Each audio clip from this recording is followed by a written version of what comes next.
ఒకవైపు వైశ్యులు ఉన్నారు, ఒకవైపు అంతా కూడా అటువైపు కూడా హిందువులే ఉన్నారు, కానీ కొంతమంది కన్వర్ట్ అయిపోయారు. వాళ్ళే మీ పైకి వచ్చి అటాక్ చేశారు, మీతో మాట్లాడారు, ఆపారు మిమ్మల్ని అది శుద్ధి చేస్తామంటే.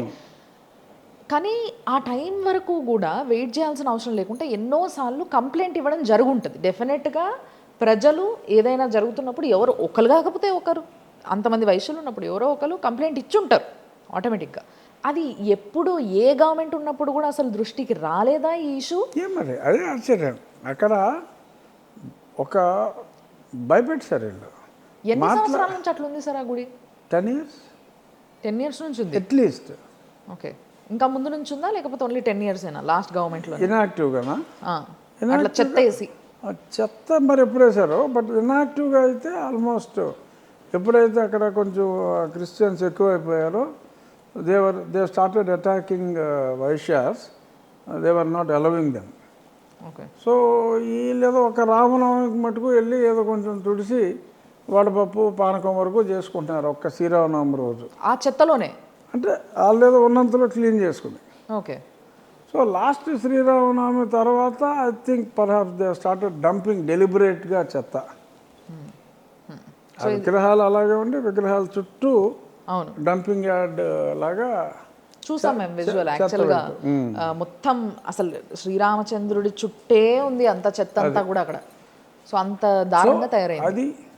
ఆ తర్వాత మొన్న మన ఉగాది పండుగ వచ్చినప్పుడు నేను మళ్ళీ వెళ్ళినప్పుడు అంత ఎక్కువ గొడవ జరగలేదు.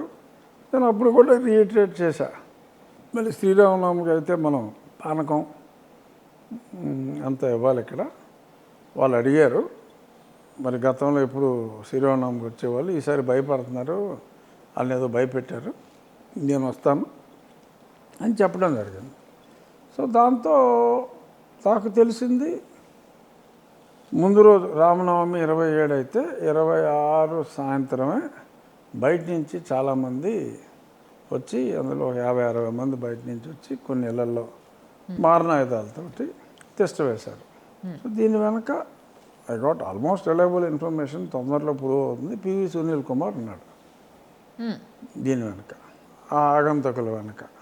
నేను వెళ్ళేటప్పుడు నెక్స్ట్ డే వెళ్ళాలి. కొంచెం ఊళ్ళో వాళ్ళు కూడా సార్ ఏదో కొంచెం అనుమానంగా ఉంది, ఏదో మూమెంట్లు అన్నీ కొంచెం తేడాగా ఉన్నాయి, మనం వెళ్ళకపోతే బెటరు అన్నారు. క్వశ్చన్ లేదు, నేను వెళ్ళి తీరతా వస్తానని చెప్పిన తర్వాత వాళ్ళు భయపెడితే ప్రజాప్రతినిధి అయిన నేనే, వై కేటగిరీ సెక్యూరిటీ ఉన్న నేనే భయపడి అక్కడికి వెళ్ళకపోతే సమాజానికి ఇది ఒక రాంగ్ మెసేజ్ అవుతుంది, మరీ రెచ్చిపోయే ప్రమాదం ఉంటుంది. సో కాబట్టి మన పండగ రోజు ఒక రామాలయానికి వెళ్ళటానికి ప్రజాప్రతినిధే, ఎలక్టెడ్ రిప్రజెంటేటివే భయపడితే అది చాలా దరిద్రంగా ఉంటుంది. Come what may. నేను మా పోలీసులు కూడా అనుమానంగా చెప్పిన, మీరు వస్తారండి లేకపోతే లేదు, నేను వెళ్తున్నాను, నా సిఆర్పిఎఫ్ సెక్యూరిటీ నాకు ఉంది, నేను వెళ్తున్నాను అని చెప్పంటే పోలీస్ కొంచెం డిఎస్పీ కూడా పర్సనల్గా వచ్చి ఎక్కువ మందితో వెళ్ళాం. వెళ్తే అక్కడ నన్ను దండ వేయొద్దంటారు, రాముడికి దండేస్తూ ఒప్పుకోనంటుంది, ఎవరో పెంటమ్మ అంట అమ్మాయి పేరు, బలవంతంగా నేను పో అని చెప్పి నేను దండేశాను. దండేసి మళ్ళీ పోలీసులు వెంటనే నన్ను తీసుకొచ్చారు. ఇక్కడ వద్దు సార్ ఎక్కువసేపు. కారు ఎక్కేటప్పుడు మళ్ళీ గట్టిగా వద్దటం, ఆ కారు మీద గీతలు పెట్టారు. అంతే, ఒక సెకండ్ నేను వెళ్ళాను, వాళ్ళు మారణాయుధాలతో దే స్టార్టెడ్ కొట్టుకోవడం మొదలైపోయింది. పెచ్చగొట్టు కొట్టారు, ఫుల్ ప్రిపేర్డ్గా ఉన్నారు. దాంతో ఒక అతనికి తల్లో మేకు దిగిపోయింది, దించి కొట్టారు అలాగా. ఇంకా ఒక్కొక్కటినేమో ఏదో చాకు లాంటి దాంతో ఏదో అల్లు అర్జున్ ఏదో సినిమాలో ఎలా పొడుస్తాడు ఆ టైప్లో ఈపంతా కన్నాలు ఒక ఇద్దరికి, ఈ విజిబుల్ మారణాయుధాలతోటి. ఇంకా మామూలుగా పట్టుకుని కొట్టడం అనేది ఇంకా ఎంతమందినో చెతకొట్టారు. ఇన్ని రోజులుగా అక్కడి నుంచి కామ్గా ఉన్నా, అంటే ఇంత జరుగుతున్నా కూడా కామ్గా ఉన్నారు, అంటే వాళ్ళు తిరిగి కొట్లాడలేని పరిస్థితిలోనో ఏదో విధంగా కామ్గా ఉన్నారు.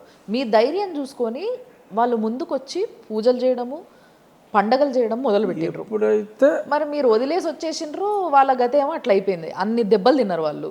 మరి దీంట్లో మీ రెస్పాన్సిబిలిటీ ఏది? ఎస్, అందుకనే నేను I took up the responsibility. ఇమ్మీడియట్గా ఎవరైతే మామూలుగా పాత ప్రొసీజర్ ఉందో, కొట్టిన వాళ్ళు వెళ్ళిపోయి ముందే కేసు రిజిస్టర్ చేయకపోతే వాళ్ళ మీద ఎస్సీ ఎస్టీ కేసులు పెడతామని బెదిరించే బ్యాచ్ వీళ్ళు ఉన్నారో, అటువంటి వాళ్ళ ఆటలు రెగ్యులర్ రొటీన్ ఆటలు సాగనివ్వకుండా కేవలం దెబ్బలు తిన్న వాళ్ళే కంప్లైంట్ ఇచ్చి కొట్టిన వాళ్ళు మాకు దెబ్బలు తగిలినాయి అని చెప్పి ఏదో అబద్ధాలు ఆడితే మీరు బ్రహ్మాండంగా ఉన్నారు, so there is no need for any medical aid for you అని చెప్పి they were thrown out. Okay, ఊరికే శుభ్రంగా వెళ్ళి ఇదిగో నాకు రాయి అంటున్నారు అంతే. లేకపోతే డాక్టర్ మీద ఎస్సీ ఎస్టీ కేసు పెడతా ఉంటున్నారు. సో ఆ ఎదవ ట్రిక్స్ని జరగనవ్వలేదు.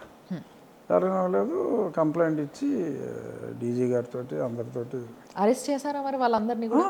ఎవరైతే ఆ రోజు ఆయుధాలతో కొట్టిన వాళ్ళు, అటాక్ చేసిన వాళ్ళు? 57 మందిని విజువల్స్ అన్నీ చూసి ఐడెంటిఫై చేసి ఎఫ్ఐఆర్ కట్టి ఈ రోజుకి almost as of yesterday morning, నేను తర్వాత కనుక్కోవాలా, 41 మందిని అరెస్ట్ చేసి they were sent to jail. Okay, minimum 10 days remand అయితే ఇచ్చారు. సో అందరూ జైల్లో ఉన్నారు ఇంకా. Okay okay. సో 41 నిన్నటికి దొరికారు, నిన్న మార్నింగ్కి. నిన్న కొంతమంది హైదరాబాద్లో కూడా దొరికారు అన్నారు. పారిపోయారు ఎక్కడికక్కడ, తప్పు చేశారు కాబట్టి పారిపోయారు. సో ఎప్పుడు జరగలే అలా అంతమందిని వీడియోస్లో ఐడెంటిఫై చేసి కేసు రిజిస్టర్ చేయటం, అరెస్ట్ చేయటం అనేది ఇంతకుముందు ఎప్పుడు జరగలే ఇంతమందిని. అదే వీళ్ళందరూ ఈ దళిత క్రైస్తవుల సంఘం అని, లేదంటే కుల వివక్ష పోరాటం సమితి అని